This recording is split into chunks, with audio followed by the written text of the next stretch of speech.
Hello, everyone. Sorry it took a little bit of time to get on. Sorry we're running a little bit late, but I was having a little operational difficulties over here, which now seem to have straightened out. Let me just check if somebody could unmute and just let me know that you can indeed hear me. Okay, I hear you. Oh, I hear you. okay, very good. I'm hanging up. Okay. Excellent. Right. Okay, so I just want to mention that the shir today should be a schus refuah shalema for Yitzchak ben Chana Rachel, as well as for Mendel Shmuel ben Miriam Leah, Rafal Meir ben Mordechai Tzvi, and Menachem Aryeh ben Dina Yehudis. And together, besides Shar Chol Yisrael, everyone should have a refuah shalema b'karev.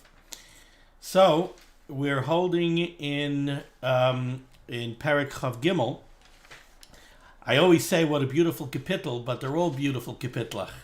But somehow there are certain kapitlach that touch you more than others. I always said that that's why Dovid HaMelech, we call Dovid HaMelech Ne'im Zmirais Yisrael, the pasuk says, the sweet singer of Klal Yisrael. And I think one of the reasons is because Dovid HaMelech had the ability to write psukim and sing shira on behalf of Gans Klal Yisrael.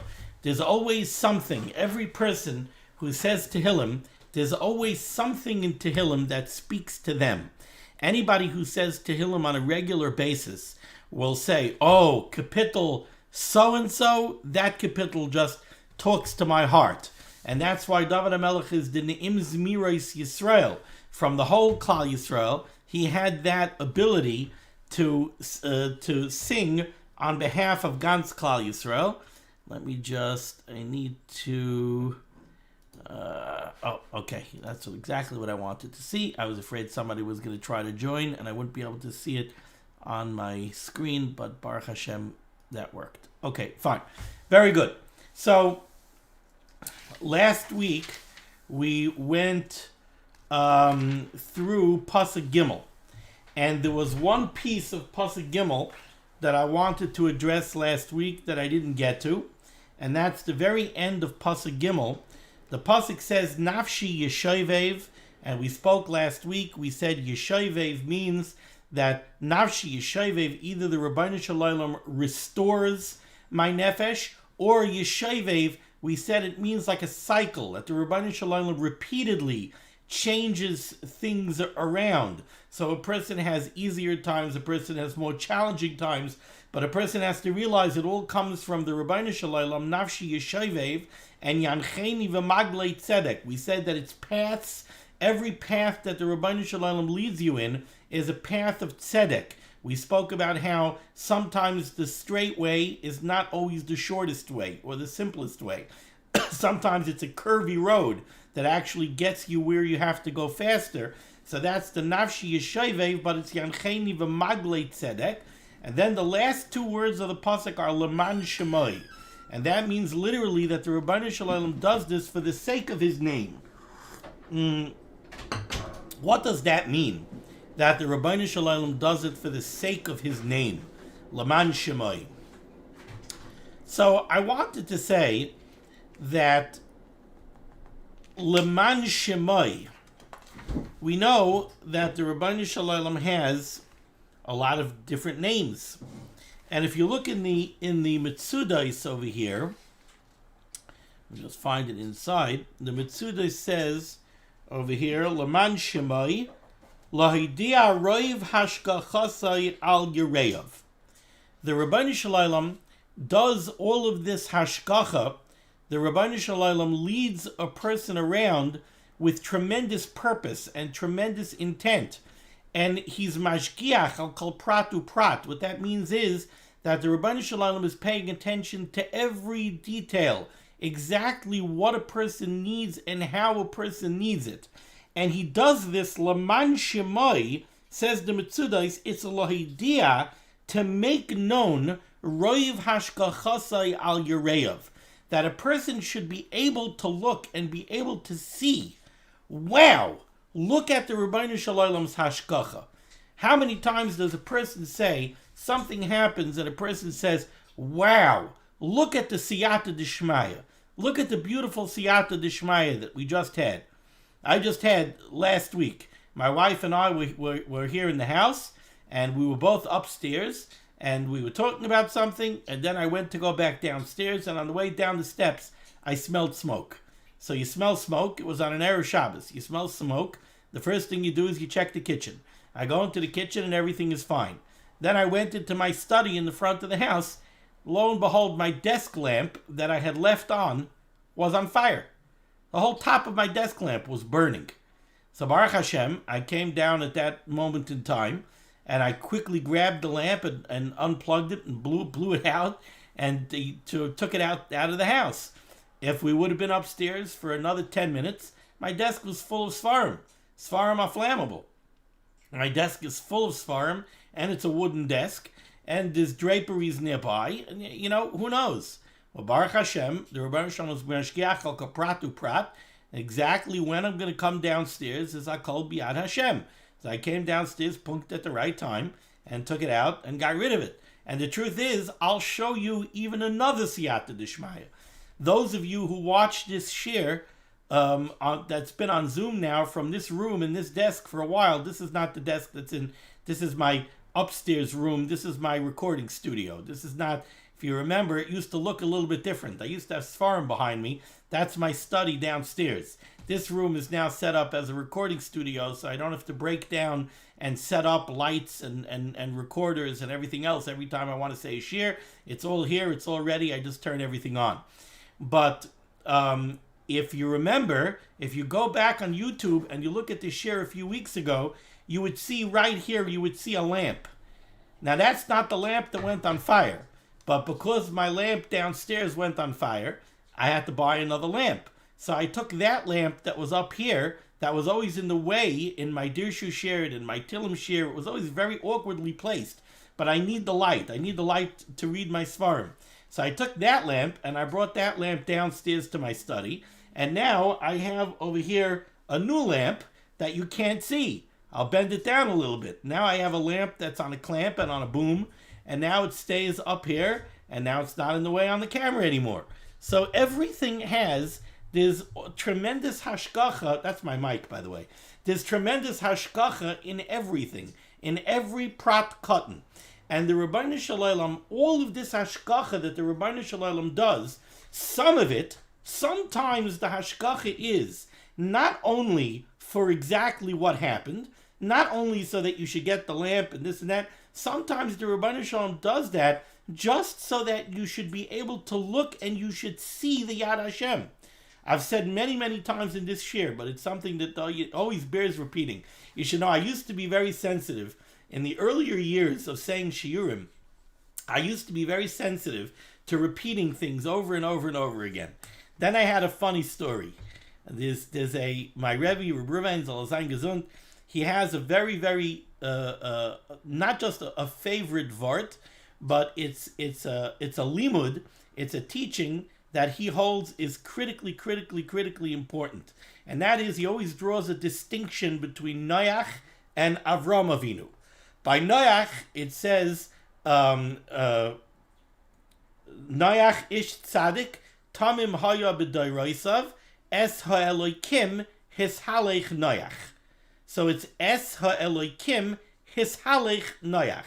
Hashem went together with Noach. Es ha'eloikim hishalech Noach. By Avram Avinu, it says, tamim tiyeh, but it says in the pasuk, his halech lefanai, the Ribbono Shel Olam tells Avram Avinu, his halech lefanai, go before me, v'heyei samim, and be perfect. So look at the difference between Noach and Avram.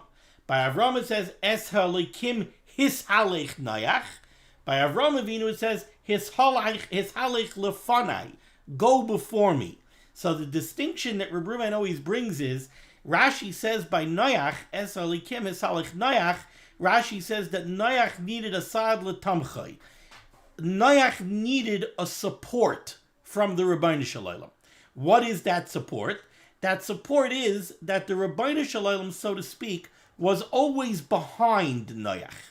Noach was always able to look back and see Hashem. He was always able to see that the Rabbeinu Shalom was there. And that ability to look back and see, oh, the Rabbeinu Shalom was there, that kept Noach going. The fact that he was always able to see the Yad Hashem, but he had to see it. By Avram Avinu it says, His halech lefanai. Hashem told Avram Avinu, go before me. You go. You're not always going to see me. You're going ahead of me. I'm not there with you right there. So you're not always going to see me at the minute that you feel like you need to see me. And you have to have emunah and betachan anyway. You have to know that I'm there without always seeing it. So Avram Avinu was on a higher madrega.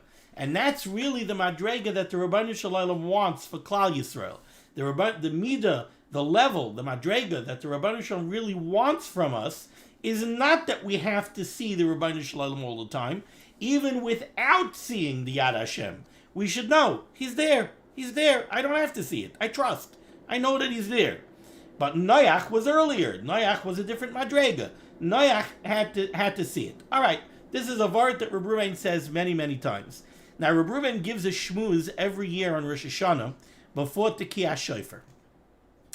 And 1, 2, 3 years in a row, he said over this vart again and again and again. So 1 year before Reb Ruvain got up to speak, what happens is we finish Shachris, and then we go out to make Kiddush, and then we come back for the shmuz, and after the shmuz is Tekiyah Shofar. And Reb Ruvain makes Kiddush in his office together with a small group of family and Talmidim, and the rest of the yeshiva is downstairs in the dining room. So 1 year, by Kiddush, somebody went over to Reb Ruvain and said to Reb Ruvain, he says, I hope the Rebbe doesn't mind me saying, but I just wanted to point out that, the Rebbe said the same thing the last 3 years in a row. So Reb Ruvain, like he was trying to tell Reb Ruvain, like, I don't know if you realize that you're saying the same thing over and over again. Maybe you want to say something different. So Reb Ruvain looked up at him and said, you think I don't know that I'm saying it over again? I'm saying it over again because you still need to hear it. That's why I'm saying it over again. So he didn't mind saying the same thing over and over and over and over. There are certain things, there are certain lessons that are just so critical that you say them over and over and over and over. So I always said over the Vart, I love it. It comes from Rabbi Twersky. What's his first name? Avram? The one the one who's the psychologist, the psychiatrist, as well as being a Talmid Chacham. So he says over that in Berchas HaShachar we make a bracha, Baruch Atah Hashem Elokeinu Melech HaOlam Sha'asa Li Kol Tzarki, who made for me all of my needs. And Rav Twersky asks a very good question. He says that the tense in that bracha is different than the tense in the other brachas. In the other brachas, we make the brachas in the present tense. Paikeach Ivrim, who opens my eyes. Malbish Arumim, who dresses the bear. All of the brachas are in the present tense. Sha'asa li kol tzarki, who prepared and made all of my needs, is in the past tense. We're blessing Hashem who made in the past tense all of my needs. So he wants to know, why is the tense different in that bracha than all the other ones? And he says a beautiful word.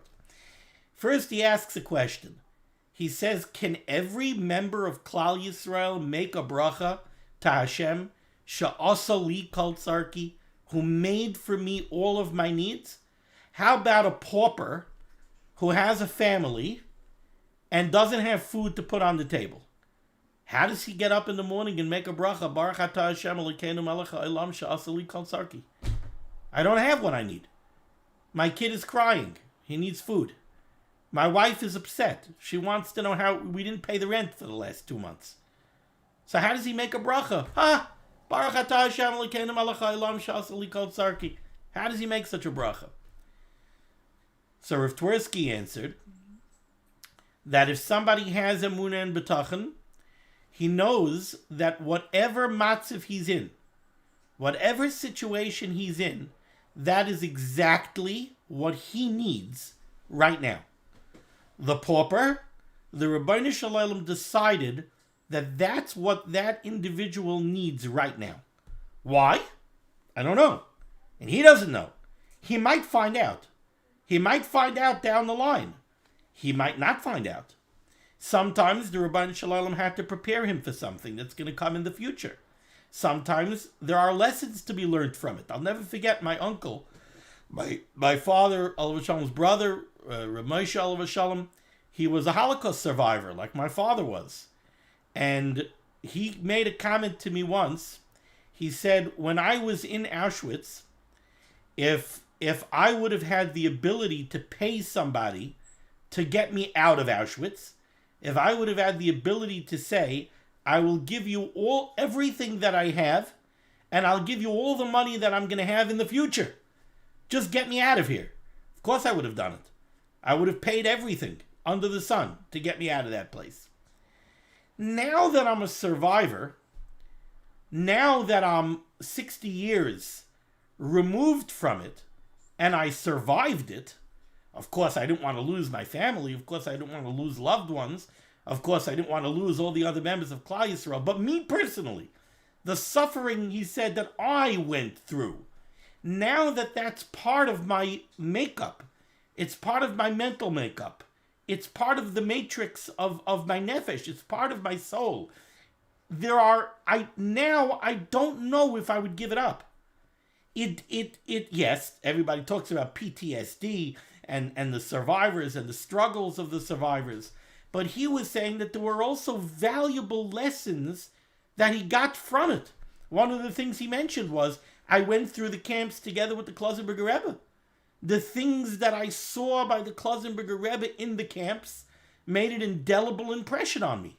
And they taught me lessons that I don't know if I would have ever learned any other way. So the Ribbono Shel Olam knows precisely what a person needs every second of every minute of every hour of every day of his life. So whatever a person is going through is what he needs. So that's why everybody could make a bracha to Hashem and thank Hashem she'asa li kol tzarki, who made for me everything that I need. Now you want to know why the bracha is in the past tense? The reason the bracha is in the past tense is because very often we can't see that in the present tense. I don't see right now why I need to be suffering. I know that I'm suffering and it hurts. It's a tutvei. It's very unpleasant. And I don't know why I need it. I believe you that I need it. I understand. You're telling me that that's what I need. Okay, fine. I believe in the Ribbono Shel Olam. I trust that the Ribbono Shel Olam is telling me that that's what I need. But I don't see right now, just having a problem over here. 1 second. I don't see right now how that's a need. So, but sometimes in the future, we can see it. The example that I always give is the fellow who came to Reb Reuven once, and he was telling Reb Reuven he doesn't know what to do. He lost his job. He's not sure how to handle it. So Reb Reuven asked him. He said, "Let me ask you a question." He said, "You're telling me that you lost your job. Are you okay right now? Do you have the money that you need right now?" So he said, "Yeah, absolutely." Reuven said, "Okay, how long are you good for? You have money in the bank?" He said, "Oh yeah, I'm good for 6 months for sure." So Reuven said, "Okay, so if you're good for 6 months, what's the problem? Let me ask you a question. When's the last time you took a vacation?" He says, "Vacation? I haven't taken a vacation with my wife in 10 years. So he said, "Okay, so the Ribbono Shel Olam just told you, take a vacation. So go ahead, plan a vacation, figure out where you'd like to go with your wife, sit down with your wife, where's that bucket list of places that you wanted to see, and go away with your wife for 2 weeks. Well, you're catching to me that you have a problem. You don't have any problem. Everything is wonderful. Go out on vacation." So, okay, he listened. He listened. And Itaka went on vacation. When he came back from vacation, he came to Reuven and he said, "You're not going to believe what happened." Reuven said, "I'll believe anything." He says, "I came back and there was a message on my answering machine. A close friend of mine called me. He heard that I was out of a job. He's starting a new business. And he realized right away when he made the decision to start the business that what he really needs is me. He needs my skill set. But he knew that I had a good job. So he wasn't even going to call me. While I was away on vacation, he found out that I lost my job. He left me a message I should please call him as soon as I got back. I got back, I called him, he's giving me a job, he's paying me half again what I was making at my old job. It's 5 minutes away from my house. My old job was an hour's commute, and the hours are going to be shorter. So I have less of a commute, I have shorter hours, and I'm making more money, and I'm getting better benefits. So Reuben said, there you see. So you don't always see it oifen minut, but we hope that we're going to see it at least in the future. And that's why we make the bracha of she'asa li kol tzarki in the past tense. That in the past tense, very often if we look back, we could see it. So that's what the pasuk says over here, that the nafshi yeshovev and the yancheni v'maglei tzedek, the twists and the turns of life, are very often למען שמוי, for the sake of Hashem's name, means to show us the nature of the Rabbeinu Shalom, to show us the hashgachah of the Rabbeinu Shalom. Some of the twists and turns are just so that we can say, oh look, see, the Rabbeinu Shalom is there. The Rabbeinu Shalom is taka holding my hand. I would add on to that the way the Dovid HaMelech says it is למען שמוי, for the sake of his name. His name, the Rabbeinu Shalom has, we know, many, many different names. By the way, the Malbim says the same lesson. I believe the Malbim is trying to say the same lesson. But the Malbim says, למען שמוי, שבזה niskade shem shamayim. When everybody realizes and recognizes the hashgachah of Hashem, that's a Kiddush Hashem. Now, the names of the Rabbeinu Shalom, the Shem Havaya, Yud Kei Vav Kei, is Haya Hoive V'yiyeh. Now, I think sometimes when people look at Haya Hoive V'yiyeh, what does Haya Hoive V'yiyeh mean? Haya Hoive V'yiyeh, when we say Hashem's name, when we see in the Siddur, Yud Kei Vav Kei, we read it like Aleph Daled Nun Yud. We read it Ado Noi. That's the way we read it, because we're not allowed to read it the way it's printed, Yud Kei Vav Kei. But the name of Hashem of Yud Kei Vav Kei, stands for Haya, the Rabbeinu Shalom who was, Hoive, the Rabbeinu Shalom who is, V'yiyeh, and the Rabbeinu Shalom that will be. What does that mean? What's the lesson inherent in Haya Hoive V'yiyeh?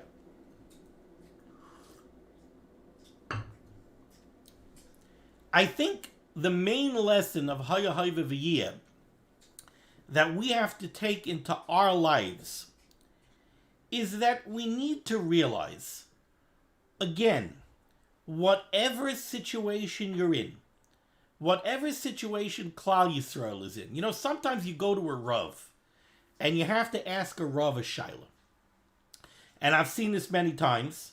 People come to Reuben, or somebody calls up. Just had tonight. Somebody called up. They need an appointment with Reuben. Okay. How much time do you think you need? Well, it's a Shaila that pertains to a family matter. So first I have to give him the whole context. So first I have to tell him the whole family dynamic, and I have to explain all the pieces to him, and then finally I could present the Shaila to him. Now, you go and you ask the Shaila, so you're worried, did I present it right? And you're listening to what the Gadol says, and you think, okay, does he get the whole picture? Maybe the answer that he gave me is based on some of the information that I gave him, but maybe I didn't portray the information 100% right. And then he's going to give me an answer, and I'm hoping that the answer that he gives me, does he realize what's going to come down in the future? Because if I do that, then this is going to happen. If I say that, that's going to happen. Da, da, da, da. So you count on the Gadol, and you count on the chachma of the Gadol and the siyata d'shmaya of the Gadol, that he's going to hear all the pieces, and he's going to make a psak, and that he gets what's going to happen. When you come to the Rabbeinu Shalom, You're coming to Haya Hayveviyah. The Ribbono Shel Olam knows the context better than you know the context because you don't know the context. Let's say you're coming and you're asking a shaila to a Rav, or you're coming and you're being mispaled to the Ribbono Shel Olam. So you come to a Rav and you ask a Rav a shaila. There's a family simcha like this, and I'm trying to figure out this one I think has an expectation like that, and that one has an expectation like that. And if I give this kibbut to this one, or I give that kibbut to that one, or I sit this one over here, or this, I invite this one for Shabbat Sheva Brachos, or I don't, and da-da-da-da, he's going to think this, and she's going to think that. The truth is, it's all conjecture. You don't know what they're going to think. You're guessing what they're going to think. You hope that you're guessing right. You are coming from your perspective. They're coming from a wholly different perspective. You have no idea what their perspective is.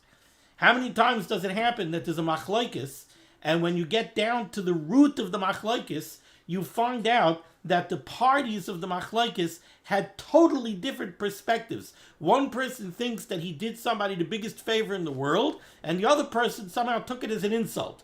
And he never meant it as an insult. He meant it to do a taiva, and he took it as something that it wasn't meant as. So you don't know, but the Ribbono Shel Olam does know.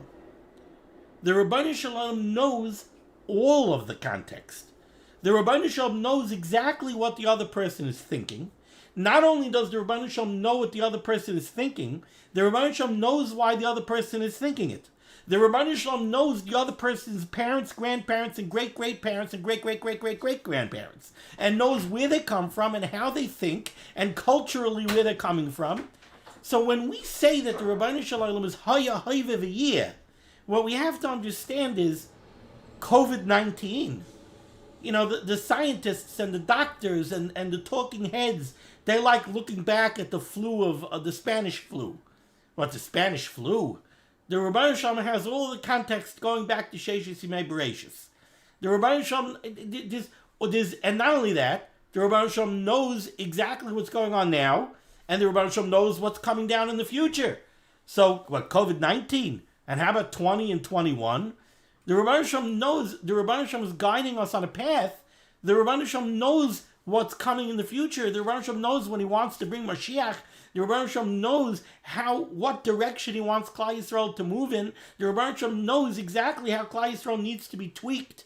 If the Ribbono Shel Olam is closing the shuls and closing the Bate Midrashim and changing the chassidus and everything else, the Ribbono Shel Olam is doing it all with a plan.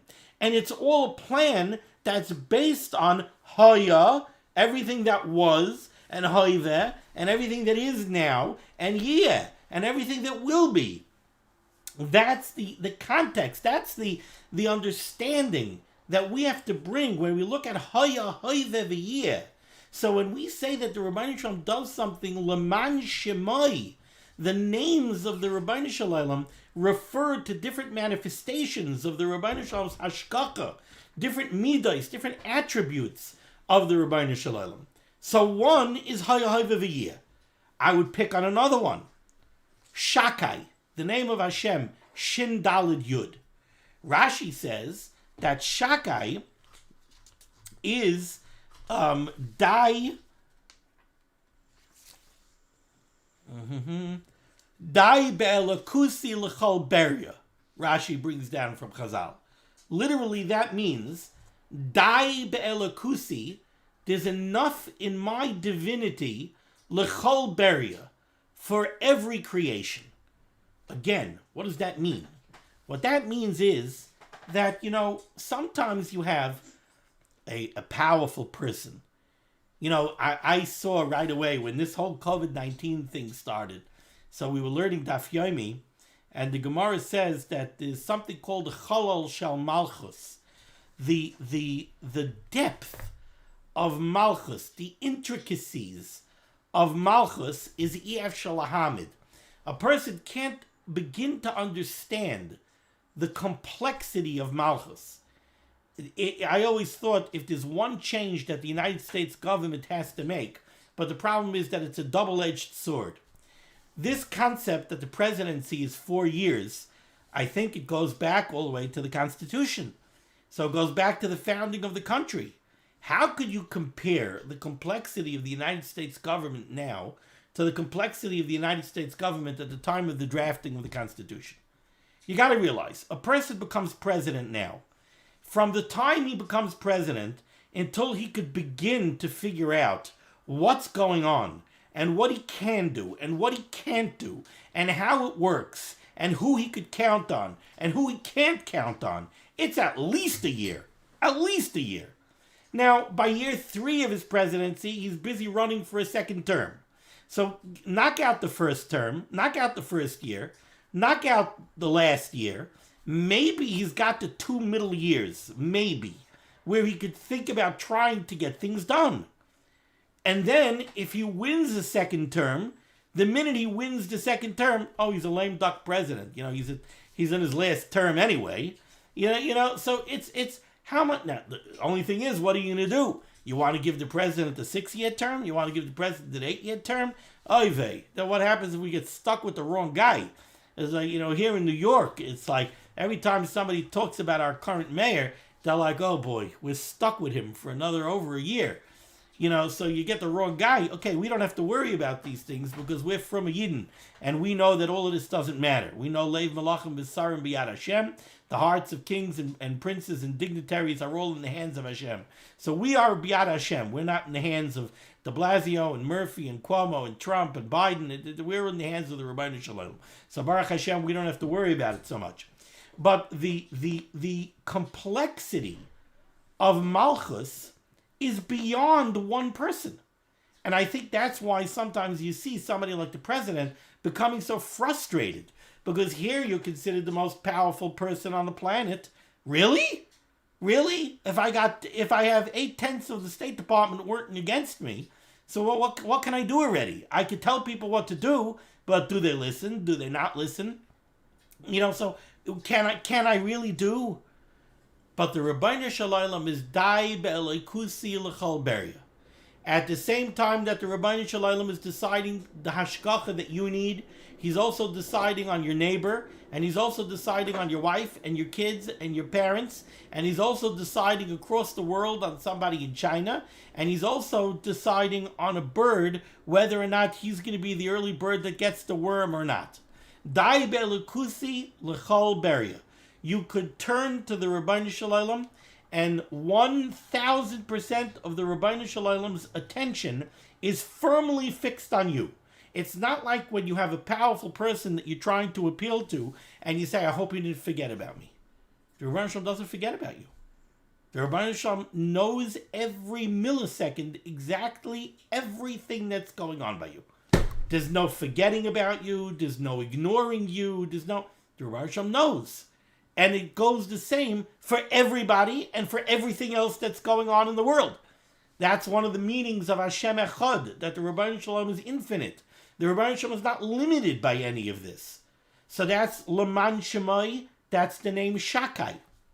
How about one of the most common names of Hashem that we use all the time? The Shem Adnus, Ado, that name of Hashem.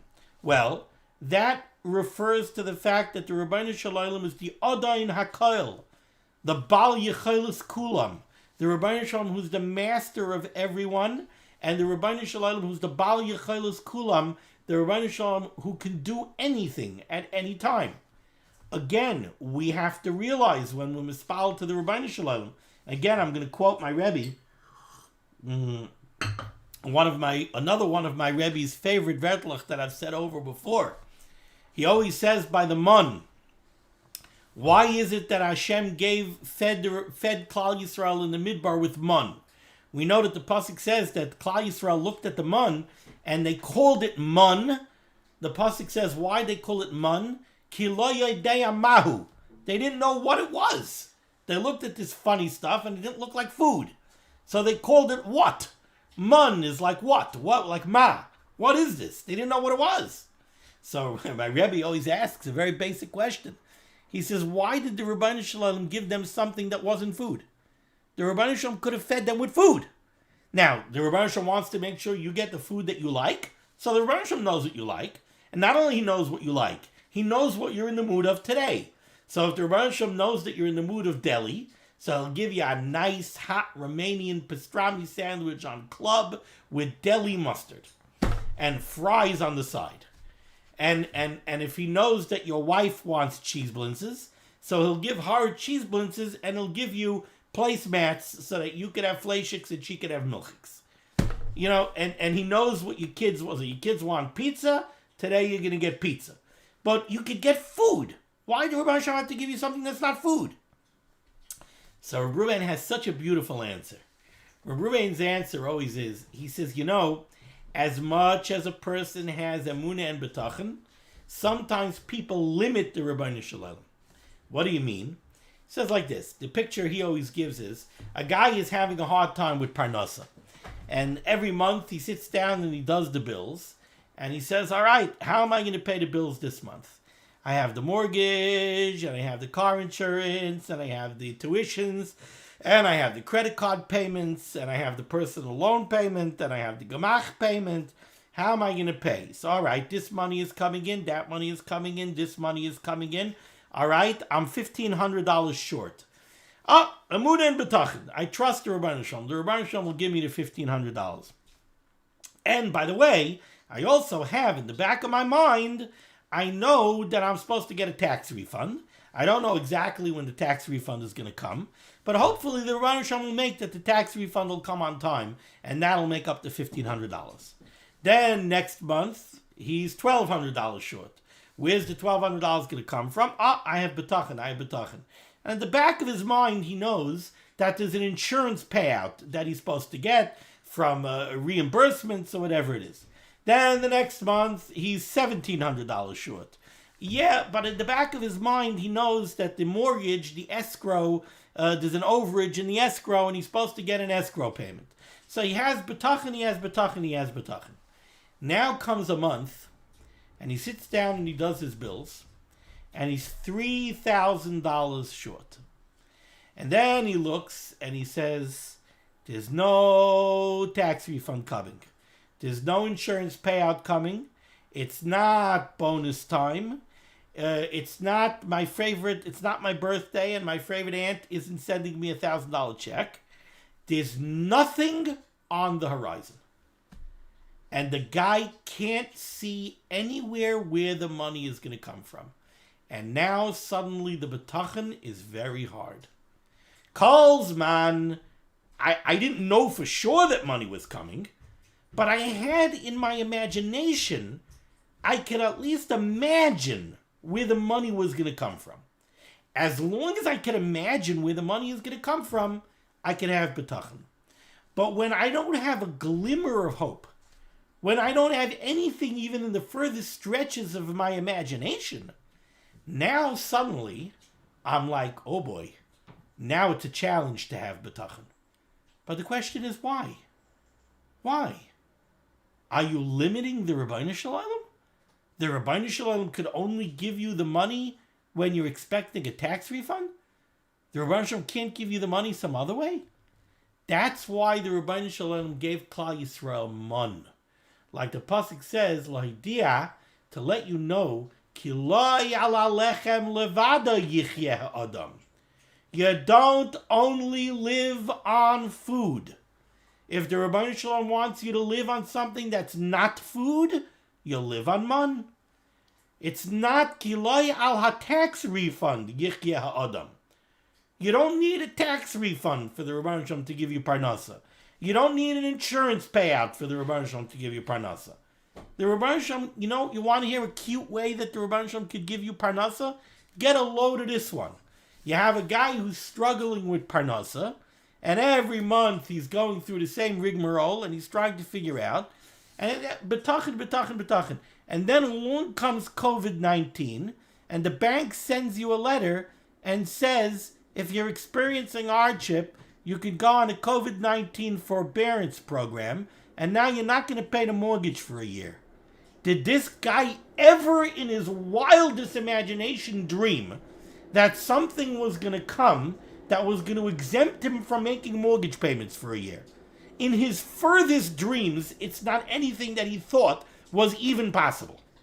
And yet, that's what the Ribbono Shel Olam did.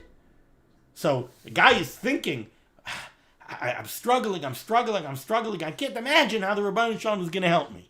So imagine if a gadol would tell him, Listen, Hakol B'Yad Hashem, if the Rebbeinu Shalom wants, the Rebbeinu Shalom will pater you from your mortgage for a year. The guy would walk out and he would smile. He would say, yeah, I mean, I guess it's theoretically possible, but that doesn't happen. I mean, everybody knows that doesn't happen. Well, guess what? It does happen. Not only does that happen, tell you what else happens. You suddenly get this COVID-19, and for some unexplained reason, suddenly the Rebbeinu Shalom, suddenly the government is showering free food on people left and right. An executive director of a yeshiva told me, I made a comment to an executive director of a yeshiva. I said that this COVID-19 must have really hit you in the pocket. You know, you have a lot of people who are suffering financially. They're probably not paying you. He said, what, are you kidding me? It's easier for me to get money now than it ever was before. So I said, why? He says, you know how much of my parent body isn't paying for food? They're not paying for food anymore. They're getting free chicken, and they're getting free flour, and they're getting free milk, and they're getting free orange juice, and they're getting free bread, and they're getting free yogurt, and they're getting free apples, and they're getting free oranges, and they're getting. He says they're eating on mun. They're getting nothing. The government is showering them with free food, without an application, and without any questions, and without anything. Somebody would have guessed that that's going to happen. No one would guess that that's going to happen. That's why the Rebbeinu Shalom gives you money. So that's the Shem Adnus. The Rebbeinu Shalom is Adoin HaKoil. Baal HaYachelis Kulam. The Rebbeinu Shalom is not limited. There's nothing that the Rebbeinu Shalom can't do. The Rebbeinu Shalom could make your life easier, and the Rebbeinu Shalom could help you in ways that you can't even begin to imagine.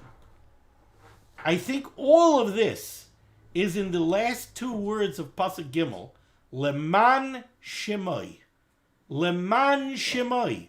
When the Pasuk says that the Rebbeinu Shalom does this Leman Shemoi for the sake of his name, it doesn't mean that the Rebbeinu Shalom is doing it for his sake. The Rebbeinu Shalom doesn't need it.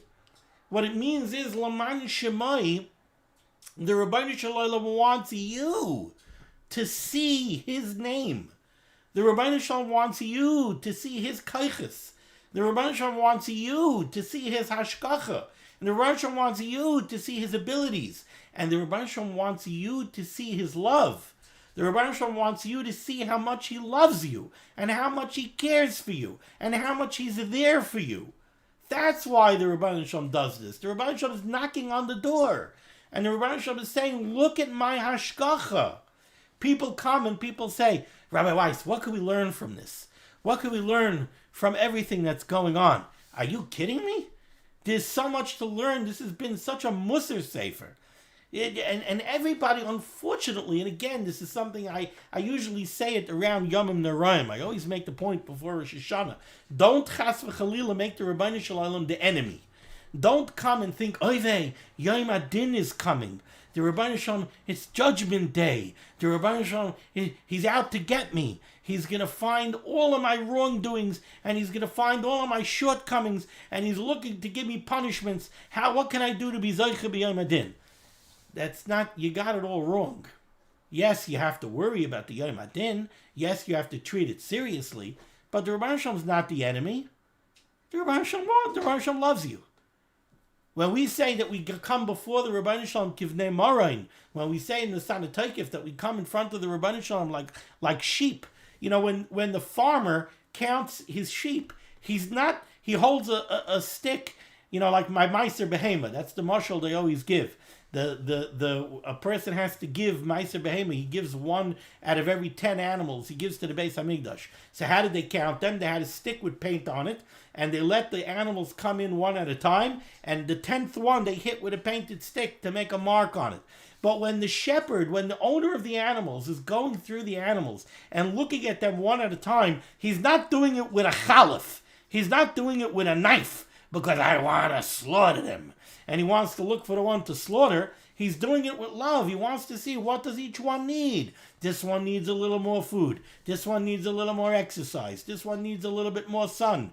That's when we come before the Rebbeinu Shalom kivnei marayin. The Rebbeinu Shalom loves us. The Rebbeinu Shalom wants to see what each one of us needs. The Rebbeinu Shalom is doing this. The Rebbeinu Shalom is not doing it out of spite. The Rebbeinu Shalom is not doing it because he has to get anybody. The Rebbeinu Shalom is doing it with love. And the Rebbeinu Shalom is looking what we need. And he's tweaking Klal Yisrael. That's what he's doing. So that's Leman Shemai. The Rebbeinu Shalom wants us to see all of these lessons. That's why life has all of these twists and turns and funny curves and everything else. is for us to see his hashgachah. Wow. The truth is that the shir tonight was going to be a totally different shir. It was going to be a shir that was going to go from Pasuk Daled through the end of the kapitel. And literally, when I sat down to turn on the cameras and turn on the recorders and set up all the software, I took out my notebook and I looked in my notebook and I had notes from last week. And I said, למען שמai, I had written some things on למען שמai, and I said, I don't think I actually covered that last week. So I quickly went onto YouTube to the last minute of last week's shir, and I saw that I didn't cover it, and I said, all right, we'll spend a couple of minutes in the beginning of the shir, and we'll speak about למען שמai. But now it's already 8:52, and that's all that we covered. So I guess we're going to have another week on this kapitel. But because we said this now, I will link to the beginning of next week's shir. In Pasuk Daled, Dovid HaMelech says, Lo ira ra, I will not fear any ra. I won't fear any evil. I won't fear anything bad. Why? Ki ata imadi. Because Dovid HaMelech says, I saw all the hashgachah, and I see all the hashgachah, and therefore I rest assured, ki ata imadi. I see that the Rebbeinu Shalom is with me. And I always tell everybody, if you will take a look, sit down, find yourself, the Mesilas Yesharim makes the point. The Mesilas Yesharim says that one of the great tricks, one of the most basic tricks of the Yetzer Hara is that he doesn't give us time to think. We're busy. The Mesilas Yesharim says it's mamish what Paroi did. Paroi told Moshe Rabbeinu, he said, Tichbad ha'avoda al ha'anoshim. Make them work very hard, so that Val Yishu b'divrei sheker. So they shouldn't have time to talk. They shouldn't have time to think. And like this, they're thinking about rebellion. They're thinking about freedom. Don't give them time to think about freedom. I don't want them to have time. So you know what? Make them work. As long as they're working, they're busy. They're busy surviving. As they used to say in the Soviet Union, the way the Soviets held down the populace was that the populace was so busy surviving that they had no time to think about anything else. And that's what the Yetzer Hara does. The Yetzer Hara makes us think about our jobs, and the Yetzer Hara makes us think. He keeps us busy. He doesn't want us to have time to think. You have to find time to think. Find time to think. And sit down and think to yourself. What happened in my life this past week? What happened in my life just this past day? What happened yesterday? What happened the day before? How many times can I see the Yad Hashem? How many things happen that like this I just say, wow, isn't that great? There was no traffic today. What do you mean isn't that great that there was no traffic today? The Rebbeinu Hashem made that there's no traffic today. Where did you end up on time that you thought you were going to be late? What meeting did you make that you thought you might have missed? What happened because there was no traffic? And what came from that? How many things are there on a constant basis? Make it your business every now and then to stop and look and think. And you'll see, I guarantee it, you'll see the Yad Hashem. You'll see it 100 times. You'll see how everything fell into place, punkt, that the Rebbeinu Shalom wanted it to work this way, so that this should happen, or the other thing should happen, or the other thing should happen. In closing, I'll just tell you that I learned this lesson many years ago. It's now in 1981. In 1981, I always point at that point of my life as a seminal moment in my life. It was a life-changing moment. It was when I began my relationship with my Rebbe, with Reuven, and we went shopping together. We went shopping together on an Erev Shabbos in the summer. We went to a supermarket in Ellenville called Great American. It's not around anymore. And Reuven always had his coupon pouch, and he knew what was on sale and what wasn't on sale and what he had a coupon for and what he had a double coupon for. And he needed detergent. So we went down the detergent aisle, and he knew that he had a coupon for whisk. So he went and he picked up the whisk. And then he went a little bit further. I think something happened. Something made him turn around. He turned around and he saw the tide. And right by the tide, there was a sign of a special sale. And then there was something about a doubled coupon or something else. So he put back the whisk and he took the tide. And his comment right away was, you see, usually the whisk is on the middle shelf and the tide is on the bottom shelf. But the Ribbono Shel Olam made that the tide should be on the middle shelf, otherwise I wouldn't have seen the sign. So the Ribbono Shel Olam had them switch the shelves so that I should see it, because the Ribbono Shel Olam wanted to save me $2. And the whole trip, this was the way he spoke about everything. Everything that happened was, oh, look how the Ribbono Shel Olam did that. Look how the Ribbono Shel Olam did that. Look at the Ribbono Shel Olam, how the Ribbono Shel Olam did that. And these were all in small, mundane things that most people don't even think about.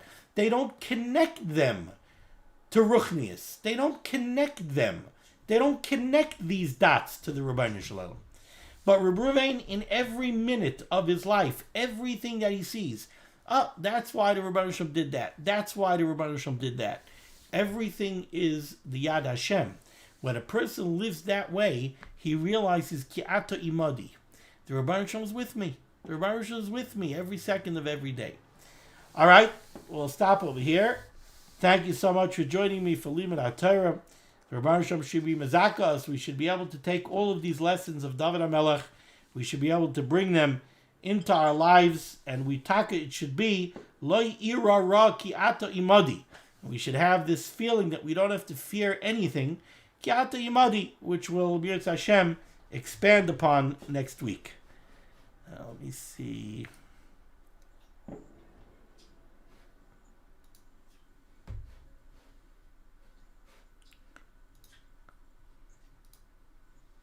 Okay, it's good to see everyone. Everyone should be well. Everybody should have a wonderful Shabbos. You too. Be well.